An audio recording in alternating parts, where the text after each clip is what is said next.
YCP నేత సజ్జల మాట్లాడుతున్నారు, live లో చూద్దాం. దాని గురించి ఆ కార్యదర్శితోనే ఇప్పిస్తారు. దాని మంత్రి ఎవరైతే ఉన్నాడో చంద్రబాబు గారి సుపుత్రుడు, వాళ్ళకి కాబోయే నెక్స్ట్ వారసుడు అనుకుంటా. ఆయనకు ఇంకా అఫీషియల్గా అనౌన్స్ చేసినట్లేదు. ఆయన దానికి మంత్రి. పలకరు, సమాధానం ఇవ్వరు. మహా అంటే వాళ్ళు అబద్ధాలు ఆడుతున్నారు, ఫేక్ అని ఒకటి స్టాంప్ వేసి కొట్టి పెడతారు.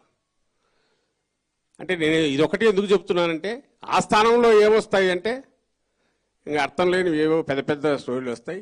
వాటికి సంబంధించి ఇదిగో వీడి ఆస్తులు ఇంత, వాడి ఆస్తులు ఇంత, ఏదో నిన్న ఒకటి వచ్చింది ఇసుక 8,000 కోట్లు వాళ్ళ హయాంలో దోచుకున్నారు. ఇట్లా రకరకాల ఇవి వచ్చి చేస్తున్నారు.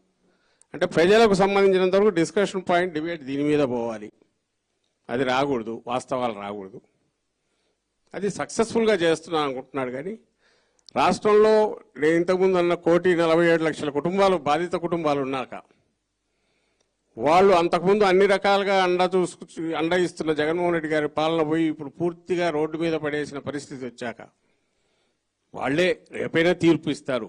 బట్ వాళ్ళని కన్ఫ్యూజ్ చేసే ప్రయత్నం ఏది జరుగుతుందో దాన్ని తిప్పి కొట్టాలంటే వైఎస్ఆర్ కాంగ్రెస్ పార్టీ ఇప్పుడు టేకప్ చేసిన ఈ నిరసన కార్యక్రమాలలో ఎంతగా ఆలోచించగలిగిన వాళ్ళు కానీ, రకరకాల ప్రజా సంఘాలు కానీ పాల్గొనగలిగితే నిజమైన డెమోక్రసీలో జరగాల్సిన చర్చ ఏదో దానికి అవకాశం ఉంటుంది.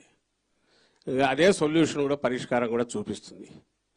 ఈ రెండవ సంవత్సరం అలాగే ఎంతో కొంత ఆయన మెడలోంచి చంద్రబాబు నాయుడుతో ఇచ్చిన హామీలను సాధించుకోవాలని ప్రజలు అనుకుంటే వాళ్ళు పార్టిసిపేషన్ కూడా ఇది ఒక అవకాశం ఉంటే దాని ప్రభావం కొంత పడితే మంచిది.